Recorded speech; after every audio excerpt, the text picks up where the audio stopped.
वह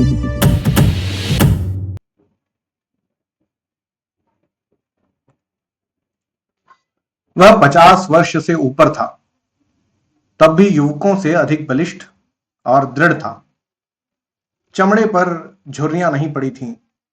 वर्षा की झड़ी में, पूस की रातों की छाया में, कड़कती हुई जेठ की धूप में नंगे शरीर घूमने में वह सुख मानता था। उसकी चढ़ी हुई मूछें बिच्छू के डंक की तरह देखने वालों की आंखों में चुभती थीं। उसका सांवला रंग सांप की तरह चिकना और चमकीला था। उसकी नागपुरी धोती का लाल रेशमी किनारा दूर से ही ध्यान आकर्षित करता। कमर में बनारसी सेल्हे का फेंटा, जिसमें सीप की मूठ का बिछुआ खुंसा रहता था। उसके घुंघराले बालों पर सुनहले पन्ने की साफे का छोर उसकी चौड़ी पीठ पर फैला रहता।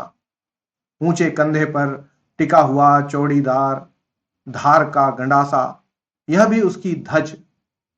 पंजों के बल वह जब चलता तो उसकी नसें चटाचट बोलती थीं। वह गुंडा था। नमस्कार, आप सुन रहे हैं गुंडा। जयशंकर प्रसाद हैं कहानीकार और स्वर है प्रवीण दीक्षित का। ईसा की 18वीं शताब्दी के अंतिम भाग में वही काशी नहीं रह गई थी, जिसमें उपनिषद के अजात शत्रु की परिषद में ब्रह्म विद्या सीखने के लिए विद्वान ब्रह्मचारी आते थे। गौतम बुद्ध और शंकराचार्य के धर्म दर्शन के वाद विवाद कई शताब्दियों से लगातार मंदिरों और मठों के ध्वंस और तपस्वियों के वध के कारण प्रायः बंद से हो गए थे। यहां तक कि पवित्रता और छुआछूत में कट्टर वैष्णव धर्म भी उस विशृंखलता में, नवागंतुक धर्मोन्माद में अपनी असफलता देखकर काशी में अघोर रूप धारण कर रहा था। उसी समय समस्त न्याय और बुद्धिवाद को शस्त्र बल के सामने झुकते देखकर काशी के विच्छिन्न और निराश नागरिक जीवन ने एक नवीन संप्रदाय की सृष्टि की। वीरता जिसका धर्म था, अपनी बात पर मिटना, सिंह वृत्ति से जीविका ग्रहण करना, प्राण भिक्षा मांगने वाले कायरों तथा चोट खाकर गिरे हुए प्रतिद्वंदी पर शस्त्र न उठाना, सताए निर्बलों को सहायता देना और प्रत्येक क्षण प्राणों को हथेली पर लिए घूमना उसका बाना था। उन्हें लोग काशी में गुंडा कहते थे। जीवन की किसी अलभ्य अभिलाषा से वंचित होकर जैसे प्रायः लोग विरक्त हो जाते हैं, ठीक उसी तरह किसी मानसिक चोट से घायल होकर एक प्रतिष्ठित जमींदार का पुत्र होने पर भी ननकू सिंह गुंडा हो गया था। दोनों हाथों से उसने अपनी संपत्ति लुटाई। ननकू सिंह ने बहुत सा रुपया खर्च करके जैसा स्वांग खेला था, उसे काशी वाले बहुत दिनों तक नहीं भूल सके। वसंत ऋतु में यह प्रहसनपूर्ण अभिनय खेलने के लिए उन दिनों प्रचुर धन, बल, निर्भीकता और उच्छृंखलता की आवश्यकता होती थी। एक बार ननकू सिंह ने भी एक पैर में नुपुर, एक हाथ में तोड़ा, एक आंख में काजल, एक कान में हजारों के मोती और दूसरे कान में फटे हुए जूते का तल्ला लटकाकर एक जड़ाऊ मूठ की तलवार दूसरे हाथ आभूषणों से लदी हुई अभिनय करने वाली प्रेमिका के कंधे पर रखकर गाया था, कहीं बैंगन वाली मिले तो बुला देना। प्रायः बनारस के बाहर की हरियालियों में, अच्छे पानी वाले कुओं पर, गंगा की धारा में, मचलती हुई डोंगी पर वह दिखलाई पड़ता था। कभी कभी जुआ खाने से निकलकर जब वह चौक में आ जाता तो काशी की रंगीली वेश्याएं मुस्कुराकर उसका स्वागत करती और उसके दृढ़ शरीर को सस्पृह देखती। वह तमोली की ही दुकान पर बैठकर उनके गीत सुनता, ऊपर कभी नहीं जाता था। जुए की जीत का रुपया मुट्ठियों में भर भर कर वह उनकी खिड़की में वह इस तरह उछालता कि कभी कभी समाजी लोग अपना सिर सहलाने लगते। तब वह ठठाकर हंस देता। जब कभी लोग कोठे के ऊपर चलने के लिए कहते तो वह उदासी की सांस खींचकर चुप हो जाता। वह अभी वंशी के जुआ खाने से निकला था। आज उसकी कौड़ी ने साथ न दिया। 16 परियों के नृत्य में उसका मन न लगा। मन्नू तमोली की दुकान पर बैठते हुए उसने कहा, आज शायद अच्छी नहीं रही मन्नू। क्यों मालिक, चिंता किस बात की है? हम लोग किस दिन के लिए हैं? सब आप ही का तो है। अरे बुद्धू ही रहे तुम। ननकू सिंह जिस दिन किसी से लेकर जुआ खेलने लगे, उसी दिन समझना वह मर गए। तुम जानते नहीं कि मैं जुआ खेलने कब जाता?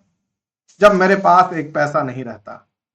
उस दिन नाल पर पहुंचते ही जिधर बड़ी ढेरी रहती है, उसी को बदता हूं, और फिर वही दांव आता भी है। बाबा कीनाराम का वरदान है। तब आज क्यों मालिक? पहला दाव आया तो आया ही, फिर दो चार हाथ बदने पर सब निकल गया। तब भी लो, यह 5 रुपए बचे हैं।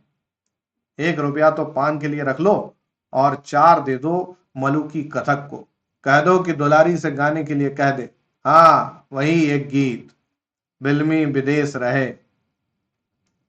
ननकू सिंह की बात सुनते ही मलू की, जो अभी गांजी की चिलम पर रखने के लिए अंगारा चूर कर रहा था, घबरा कर उठ खड़ा हुआ। वह सीढ़ियों पर दौड़ता हुआ चढ़ गया। चिलम को देखता ही ऊपर चढ़ा, इसलिए उसे चोट भी लगी।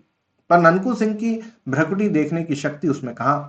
उसे ननकू सिंह की वह मूर्ति न भूली थी, जब इसी पान की दुकान पर जुए खाने से जीता हुआ रुपए से भरा तोड़ा लिए वह बैठा था। दूर से ही बोधी सिंह की बारात का बाजा बजता हुआ आ रहा था। ननकू सिंह ने पूछा, यह किसकी बारात है? ठाकुर बोधी सिंह के लड़के की। मन्नू ने इतना कहते ही ननकू के होठ फड़कने लगे। उसने कहा, मन्नू, यह नहीं हो सकता। आज इधर से बारात न जाएगी। बोधी सिंह हमसे निपट कर तब बारात इधर से ले जा सकेंगे। मन्नू ने कहा, तब मालिक मैं क्या करूं? ननकू गड़ासा कंधे पर ले और ऊंचा करके मलुकी से बोला, मलुकिया देखता है? अभी जा ठाकुर से कह दे कि बाबू ननकू सिंह आज यहीं लगाने के लिए खड़े हैं। समझ कर आवें, लड़के की बारात है। मलुकिया कांपता हुआ ठाकुर बोधी सिंह के पास गया। बोधी सिंह और ननकू से 5 वर्ष से सामना नहीं हुआ है। किसी दिन नाल पर कुछ बातों में ही कहा सुनी होकर बीच बचाव हो गया था, फिर सामना नहीं हो सका। आज ननकू जान पर खेल कर अकेला खड़ा है। बोधी सिंह भी उसे उस आन को समझते थे। उन्होंने मलुकू से कहा, जा बे, कह दे कि हमको क्या मालूम कि बाबू साहब वहां खड़े हैं।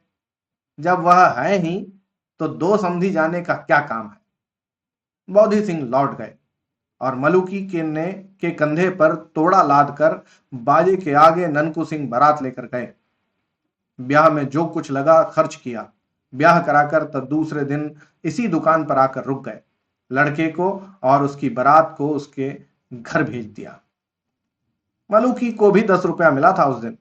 फिर ननकू सिंह की बात सुनकर बैठे रहना और यम को न्योता देना एक ही बात है। उसने जाकर दुलारी से कहा, हम ठेका लगा रहे हैं, तुम गाओ, तब तक बल्लू सारंगी वाला पानी पीकर आता है। बाप रे, कोई आफत आई है क्या बाबू साहब? सलाम, कहकर दुलारी ने खिड़की से मुस्कुराकर झांका था कि ननकू सिंह उसके सलाम का जवाब देकर दूसरे एक आने वाले को देखने लगे। हाथ में हरौती की पतली सी छड़ी, आंखों में सुरमा, मुंह में पान, मेहंदी लगी हुई लाल दाढ़ी और सफेद जड़ दिखलाई पड़ रही थी। कुव्वेदार टोपी, छकलिया अंगरखा और साथ में लेसदार परत वाले 2 सिपाही। कोई मौलवी साहब हैं? ननकू हंस पड़ा। ननकू की ओर देखे बिना ही मौलवी ने एक सिपाही से कहा, जाओ, दुलारी से कह दो कि आज रेजिडेंट साहब की कोठी पर मुजरा करना होगा। अभी चले। देखो, तब तक हम जान अली से कुछ इत्र ले रहे हैं। सिपाही ऊपर चढ़ रहा था और मौलवी दूसरी ओर चले थे कि ननकू ने ललकार कर कहा, दुलारी, हम कब तक यहां बैठे रहें? क्या अभी सरंगिया नहीं आया? दुलारी ने कहा, वाह बाबू साहब, आप ही के लिए तो मैं यहां आके बैठी हूं। सुनिए ना, आप तो कभी ऊपर। मौलवी चल उठा। उसने तड़क कर कहा, चौबदार, अभी वह सुअर की बच्ची उतरी नहीं। जाओ कोतवाल के पास मेरा नाम लेकर कहो कि मौलवी अलाउद्दीन कुबरा ने बुलाया है, आकर उसकी मरम्मत करें। देखता हूं तो जब से नवाबी गई इन काफिरों की मस्ती बढ़ गई है। कुबरा मौलवी, बाप रे! तमोली अपनी दुकान संभालने लगा। पास ही एक दुकान पर बैठकर ऊँगता हुआ बजाज चौंक कर सिर में चोट खा गया। इसी मौलवी ने तो महाराज चेत सिंह से 3.5 सेर चींटी के सिर का तेल मांगा था। मौलवी अलाउद्दीन कुबरा। बाजार में हलचल मच गई। ननकू सिंह ने मन्नू से कहा, क्यों चुपचाप बैठोगे नहीं? दुलारी से कहा, वहीं से भाई जी, इधर उधर हिलने का काम नहीं। तुम गाओ, हमने ऐसे घसियारे बहुत से देखे हैं। अभी कल रमल के पासे फेंक कर अधेला अधेला मांगता था, आज चला है रोब गांठने। अब कुबरा ने घूमकर उसकी ओर देखकर कहा, कौन है ये पाजी? तुम्हारे चाचा बाबू ननकू सिंह। के साथ ही पूरा बनारसी झापड़ पड़ा। कुबरा का सिर घूम गया। लेस के परतले वाले सिपाही दूसरी ओर भाग चले और मौलवी साहब चौंधिया कर जान अली की दुकान पर लड़खड़ाते गिरते पड़ते किसी तरह पहुंच गए। जान अली ने मौलवी से कहा, मौलवी साहब, भला आप भी उस गुंडे के मुंह लगने गए? यह तो कहिए कि उसने गंडासा नहीं तौल दिया। कुबरा के मुंह से बोली नहीं निकल रही थी। उधर दुलारी गा रही थी, बिलमी विदेश रहे। गाना पूरा हुआ, कोई आया गया नहीं। तब ननकू सिंह धीरे धीरे टहलता हुआ दूसरी ओर चला गया। थोड़ी देर में एक डोली रेशमी पर्दे की से ढकी हुई आई। साथ में एक चौबदार था। उसने दुलारी को राजमाता पन्ना की आज्ञा सुनाई। दुलारी चुपचाप डोली पर जा बैठी। डोली धूल और संध्या काल के धुएं से भरी हुई बनारस की तंग गलियों से होकर शिवाला घाट की ओर चली। श्रावण का अंतिम सोमवार था। राजमाता पन्ना शिवालय में बैठकर पूजन कर रही थी। दुलारी बाहर बैठी कुछ अन्य गाने वालियों के साथ भजन गा रही थी। आरती हो जाने पर फूलों की अंजलि बिखेर कर पन्ना ने भक्ति भाव से देवता के चरणों में प्रणाम किया। फिर प्रसाद लेकर बाहर आते ही उन्होंने दुलारी को देखा। उसने खड़ी होकर हाथ जोड़ते हुए कहा, मैं पहले ही पहुंच जाती, क्या करूं, वह कुबरा मौलवी निगोड़ा आकर रेजिडेंट की कोठी पर ले जाने लगा। घंटों इसी झंझट में बीत गया सरकार। कुबरा मौलवी, जहां सुनती हूं उसका नाम। सुना है कि उसने यहां भी आकर कुछ। फिर न जाने क्या सोचकर बात बदलते हुए पन्ना ने कहा, हां, तब फिर क्या हुआ? तुम कैसे यहां आ सकी? बाबू ननकू सिंह उधर से आ गए। मैंने कहा सरकार की पूजा पर मुझे भजन गाने को जाना है, और यह जाने नहीं दे रहा है। उन्होंने मौलवी को ऐसा झापड़ लगाया कि उसकी हैकड़ी भूल गई, और तब जाकर मुझे किसी तरह यहां आने की छुट्टी मिली। कौन बाबू ननकू सिंह? दुलारी ने सिर नीचा करके कहा, अरे क्या सरकार को नहीं मालूम? बाबू निरंजन सिंह के लड़के। उस दिन जब मैं बहुत छोटी थी, आपकी बारी में झूला झूल रही थी, तब जब नवाब का हाथी बिगड़ कर आ गया था, बाबू निरंजन सिंह के कुंवर ने ही तो उस दिन हम लोगों की रक्षा की थी। राजमाता का मुख उस प्राचीन घटना का स्मरण करके न जाने क्यों विवरण हो गया। फिर अपने को संभाल कर उन्होंने कहा, तो बाबू ननकू सिंह उधर कैसे आ गए? दुलारी ने मुस्कुराकर सर नीचा कर लिया। दुलारी राजमाता पन्ना के पिता की जमींदारी में रहने वाली वेश्या की लड़की थी। उसने साथ ही कितनी बार झूले हिंडोले अपने बचपन में पन्ना झूल चुकी थी। वह बचपन से ही गाने में सुरीली थी, सुंदरी होने पर चंचल भी थी। पन्ना जब काशीराज की माता थी, तब दुलारी काशी की प्रसिद्ध गाने वाली थी। राजमहल में उसका गाना बजाना हुआ ही करता। महाराज बलवंत सिंह के समय से ही संगीत पन्ना के जीवन का आवश्यक अंश था। हां, अब प्रेम दुख और दर्द भरी विरह कल्पना के गीत की और अधिक रुचि न थी। अब सात्विक भावपूर्ण भजन होता था। राजमाता पन्ना का वैधव्य से दीप्त शांत मुखमंडल कुछ मलिन हो गया था। बड़ी रानी की सापत्नी ज्वाला बलवंत सिंह के मर जाने पर भी नहीं बुझी। अंतःपुर कलह का रंगमंच बना रहता। इसी से प्रायः पन्ना काशी के राज मंदिर में आकर पूजा पाठ में अपना मन लगाती। रामनगर में उसको चैन नहीं मिलता। नई रानी होने के कारण बलवंत सिंह की प्रेयसी होने का गर्व तो उसे था ही, साथ ही पुत्र उत्पन्न करने का सौभाग्य भी मिला। फिर भी असवर्णता का सामाजिक दोष उसके हृदय को व्यथित किया करता। उसे अपने ब्याह की आरंभिक चर्चा का स्मरण हो आया। छोटे से मंच पर बैठी गंगा की उमड़ती हुई धारा को पन्ना अन्य मनस्क होकर देखने लगी। उस बात को जो अतीत में एक बार हाथ से अनजाने में खिसक जाने वाली वस्तु की तरह गुप्त हो गई हो, सोचने का कोई कारण नहीं। उससे कुछ बनता बिगड़ता भी नहीं, परंतु मानव स्वभाव हिसाब रखने की प्रथानुसार कभी कभी कह ही बैठता है कि यदि वह बात हो गई होती तो। ठीक उसी तरह पन्ना भी राजा बलवंत सिंह द्वारा बलपूर्वक रानी बनाई जाने के पहले की एक संभावना की सोचने लगी थी। सो भी बाबू ननकू सिंह का नाम सुन लेने पर। गेंदा मुंहलगी दासी थी। वह पन्ना के साथ उसी दिन से है जिस दिन से पन्ना बलवंत सिंह की प्रेयसी हुई। राज्य भर का अनुसंधान उसी के द्वारा मिला करता और उसे न जाने कितनी जानकारी भी थी। उसने दुलारी का रंग उखाड़ने के लिए कुछ कहना आवश्यक समझा। महारानी, ननकू सिंह अपनी सब जिम्मेदारी स्वांग, भैंसों की लड़ाई, घुड़दौड़ और गाने बजाने में उड़ाकर अब डाकू हो गया है। जितने खून होते हैं सब में उसी का हाथ रहता है। जितनी उसे रोककर दुलारी ने कहा, यह झूठ है। बाबू साहब के ऐसा धर्मात्मा तो है कोई है ही नहीं। कितनी विधवाएं उनकी दी हुई धोती से अपना तन ढकती हैं। कितनी लड़कियों की ब्याह शादी होती है। कितने सताए हुए लोगों की उनके द्वारा रक्षा होती है। रानी पन्ना के हृदय में एक तरलता उद्वेलित हुई। उन्होंने हंसकर कहा, दुलारी, वे तेरे यहां आते हैं ना, इसी से तो उनकी बढ़ाई करती। नहीं सरकार, शपथ खाकर कह सकती हूं कि बाबू ननकू सिंह ने आज तक कभी मेरे कोठे पर पैर भी नहीं रखा। राजमाता न जाने क्यों इस अद्भुत व्यक्ति को समझने के लिए चंचल हो उठी।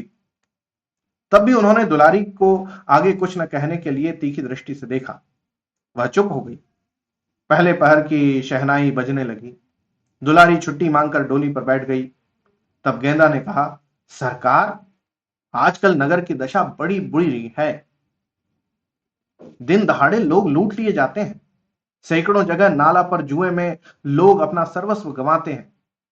बच्चे फुसलाए जाते हैं। गलियों में लाठियां और छुरा चलने के लिए टेढ़ी भौं कारण बन जाती हैं। उधर रेजिडेंट साहब से महाराजा की अनबन चल रही है। राजमाता चुप रही। दूसरे दिन राजा चेत सिंह के पास रेजिडेंट मार्कहैम की चिट्ठी आई, जिसमें नगर की दुर्व्यवस्था की कड़ी आलोचना थी। डाकुओं और गुंडों को पकड़ने के लिए उन पर कड़ा नियंत्रण रखने की सम्मति भी थी। कुबरा मौलवी वाली घटना का भी उल्लेख था। उधर हेस्टिंग्स ने के आने की भी सूचना थी। शिवाला घाट और रामनगर में हलचल मच गई। कोतवाल हिम्मत सिंह पागल की तरह, जिसके हाथ में लाठी, लोहांगी, कड़ासा, बिछुआ और करोली देखते उसी को पकड़ने लगे। एक दिन ननकू सिंह सुंभा के नाले के संगम पर ऊंचे से टिले की घनी हरियाली में अपने चुने हुए साथियों के साथ दूधिया छान रहे थे। गंगा में उनकी पतली डोंगी बड़ की जटा से बंधी थी। कथकों का गाना हो रहा था। चार उलाकी के कसे कसाए खड़े थे। ननकू सिंह ने अकस्मात कहा, मलूकी, गाना जमता नहीं है। उलाकी पर बैठ कर जाओ, दुलारी को बुला लाओ। मलूकी वहां मजीरा बजा रहा था। दौड़कर इक्के पर जा बैठा। आज ननकू सिंह का मन उखड़ा था। बूटी कई बार छानने पर भी नशा नहीं। 1 घंटे से दुलारी सामने आ गई। उसने मुस्कुराकर कहा, क्या हुक्म है बाबू साहब? दुलारी, आज गाना सुनने का मन कर रहा है। इस जंगल में क्यों? उसने सशंक हंसकर कुछ अभिप्राय से पूछा। तुम किसी तरह का खटका न करो, बाबू सिंह ने हंसकर कहा। यह तो मैं उस दिन महारानी से भी कह आई थी। क्या? किससे? राजमाता पन्ना देवी से। फिर उस दिन गाना नहीं जमा। दुलारी ने आश्चर्य से देखा कि तानों में ननकू की आंखें तर हो जाती हैं। गाना बजाना समाप्त हो गया था। वर्षा की रात में झिल्लियों का स्वर उस झुरमुट में गूंज रहा था। मंदिर के समीप ही छोटे से कमरे में ननकू सिंह चिंता में निमग्न बैठा था। आंखों में नींद नहीं, और सब लोग तो सोने लगे थे। दुलारी जाग रही थी। वह भी कुछ सोच रही थी। आज उसे अपने को रोकने के लिए कठिन प्रयत्न करना पड़ रहा था, किंतु असफल होकर वह उठी और ननकू के समीप धीरे धीरे चली आई। कुछ आहट पाते ही चौंक कर ननकू सिंह ने पास ही पड़ी हुई तलवार उठा ली। तब तक हंसकर दुलारी ने कहा, बाबू साहब, यह क्या? स्त्रियों पर भी तलवार चलाई जाती है? छोटे से दीपक के प्रकाश में वासना भरी रमणी का मुख देखकर ननकू सिंह हंस पड़ा। उसने कहा, क्यों भाई जी, क्या इसी समय जाने की पड़ी है? मौलवी ने फिर बुलावा है क्या? दुलारी ननकू के पास बैठ गई। ननकू ने कहा, क्या तुमको डर लग रहा है? नहीं, मैं कुछ पूछने आई हूं। क्या? क्या? यही कि कभी तुम्हारे हृदय में, उसे न पूछो दुलारी। हृदय को बेकार ही समझकर तो उसे हाथ में लिए फिर रहा। कोई कुछ कर देता, कुचल देता, चीरता, उछालता। मर जाने के लिए सब कुछ तो करता हूं, पर मरने नहीं पाता। मरने के लिए भी कहीं खोजने जाना पड़ता है। आपको काशी का हाल क्या मालूम? न जाने घड़ी भर में क्या हो जाए। उलट पलट होने वाला है। क्या बनारस की गलियां जैसे काटने को दौड़ती हैं। कोई नई बात उधर हुई है क्या? कोई हेस्टिंग्स आया है। सुना है उसने शिवाला घाट और पर तिलंगों की कंपनी का पहरा बैठा दिया है। राजा चेत सिंह और राजमाता पन्ना वही है। कोई कोई कहता है कि उनको पकड़कर कलकत्ता भेजने। क्या? पन्ना भी? रनिवास भी वही है? ननकू सिंह अधीर हो उठा था। क्यों बाबू साहब, आज रानी पन्ना का नाम सुनकर आपकी आंखों में आंसू क्यों आ गए? ससका सहसा ननकू सिंह का मुंह भयानक हो उठा। उसने कहा, चुप रहो। तुम उसको जानकर क्या करोगी? वह उठ खड़ा हुआ, उद्विग्न की तरह न जाने क्या खोजने लगा। फिर स्थिर होकर उसने कहा, दुलारी, जीवन में आज यह पहला ही दिन है कि एकांत रात में एक स्त्री मेरे पलंग पर आकर बैठ गई है। मैं चिरकुमार अपनी एक प्रतिज्ञा का निर्वाह करने के लिए सैकड़ों असत्य अपराध करता फिर रहा हूं। क्यों? तुम जानती हो, मैं स्त्रियों का घोर विरोधी हूं। और पन्ना, किंतु उसका क्या अपराध? अत्याचारी बलवंत सिंह के कलेजे में बिछुआ मैं न उतार सका, किंतु पन्ना, उसे पकड़कर गोरे कलकत्ते भेज देंगे। वही? ननकू सिंह उन्मत्त हो उठा। दुलारी ने देखा, ननकू अंधकार में ही वटवृक्ष के नीचे पहुंचा और गंगा की उमड़ती हुई धारा की में डोंगी खोल दी। उसी घने अंधकार में दुलारी का हृदय कांप उठा। 16 अगस्त सन 1781 को काशी डावाडोल हो रही थी। शिवाला घाट में राजा चेत सिंह लेफ्टिनेंट स्टाकर के पहरे में थे। नगर में आतंक था। दुकानें बंद थीं। घरों में बच्चे अपनी मां से पूछते थे, मां, आज हलवे वाला नहीं आया? वह कहती, चुप बेटे, सड़कें सूनी पड़ी थीं। तेलंगों की कंपनी के आगे आगे कुबरा मौलवी कभी कभी आता जाता दिखाई पड़ता था। उस समय खुली हुई खिड़कियां बंद हो जाती थीं। भय और सन्नाटे का राज्य था। चौक में चिथरू सिंह की हवेली अपने भीतर काशी की वीरता को बंद किए कोतवाल का अभिनय कर रही थी। इसी समय किसी ने पुकारा, हिम्मत सिंह। खिड़की में से सिर निकालकर हिम्मत सिंह ने पूछा, कौन? बाबू ननकू सिंह। अच्छा, तुम अब तक बाहर ही हो? पागल, राजा कैद हो गए हैं। छोड़ दो इन सब बहादुरों को। हम एक बार इनको लेकर शिवाला घाट पर जाएं। ठहरो, कहकर हिम्मत सिंह ने कुछ आज्ञा दी। सिपाही बाहर निकले। ननकू की तलवार चमक उठी। सिपाही भीतर भागे। ननकू ने कहा, नमक हरामो, चूड़ियां पहन लो। लोगों के देखते देखते ननकू सिंह चला गया। कोतवाली के सामने फिर सन्नाटा हो गया। ननकू उन्मत्त था। उसके थोड़े से साथी उसकी आज्ञा पर जान देने के लिए तुले थे। वह नहीं जानता था कि राजा चेत सिंह का क्या राजनैतिक अपराध है। उसने कुछ सोचकर अपने थोड़े से साथियों को फाटक पर गड़बड़ मचाने के लिए भेज दिया। इधर अपनी डोंगी लेकर शिवाला की खिड़की के नीचे धारा काटता हुआ पहुंचा। किसी तरह निकले हुए पत्थर में रस्सी अटकाकर उस चंचल डोंगी को उसने स्थिर किया और बंदर की तरह उछलकर खिड़की के भीतर हो रहा। उस समय वहां राजमाता पन्ना और राजा चेत सिंह से बाबू मनिहार सिंह कह रहे थे, आपके यहां रहने से हम लोग क्या करें, यह समझ नहीं आता।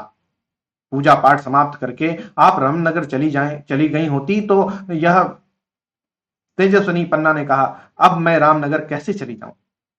मनिहार सिंह दुखी होकर बोले, कैसे बताऊं, मेरे सिपाही तो बंदी हैं। इतने में फाटक पर कोलाहल मचा।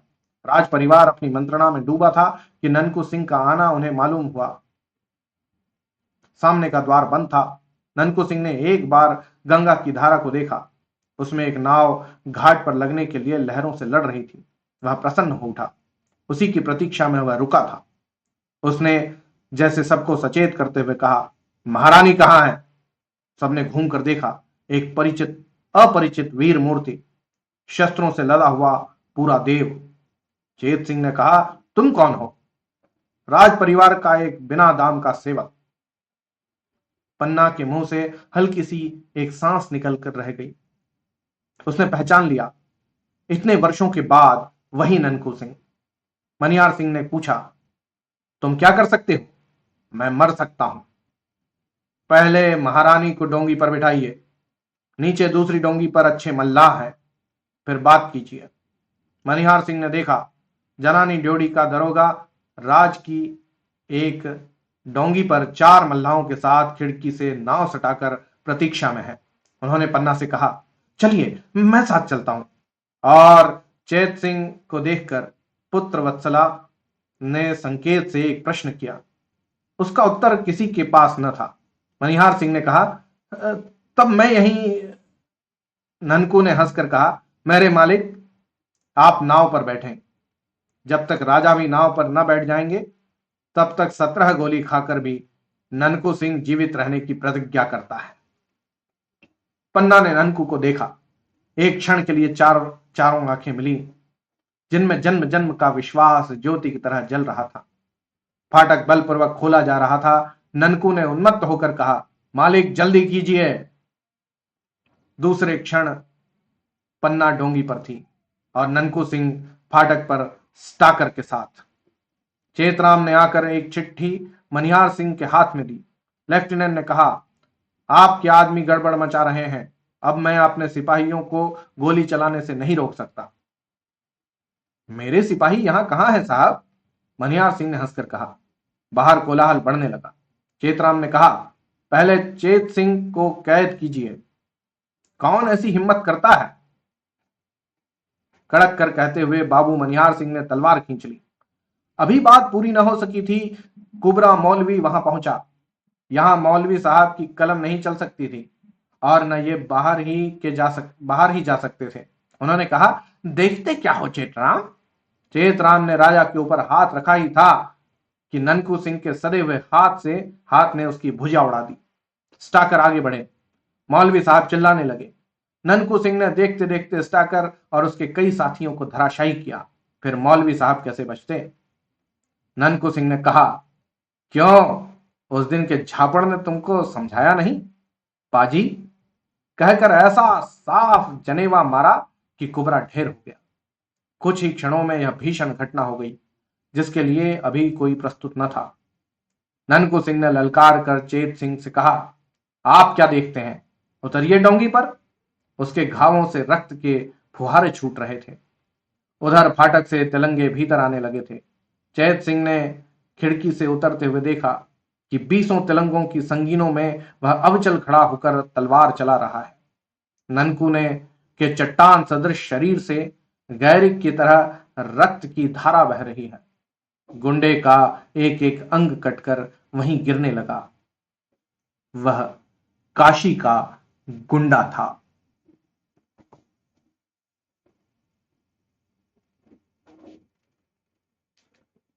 तो ये थी कहानी गुंडा। कहानीकार थे जयशंकर प्रसाद और स्वर था प्रवीण दीक्षित का। आपको कहानी कैसी लगी जरूर कमेंट करके बताइएगा। होती है अगली कहानी में मुलाकात, तब तक के लिए जय हिंद।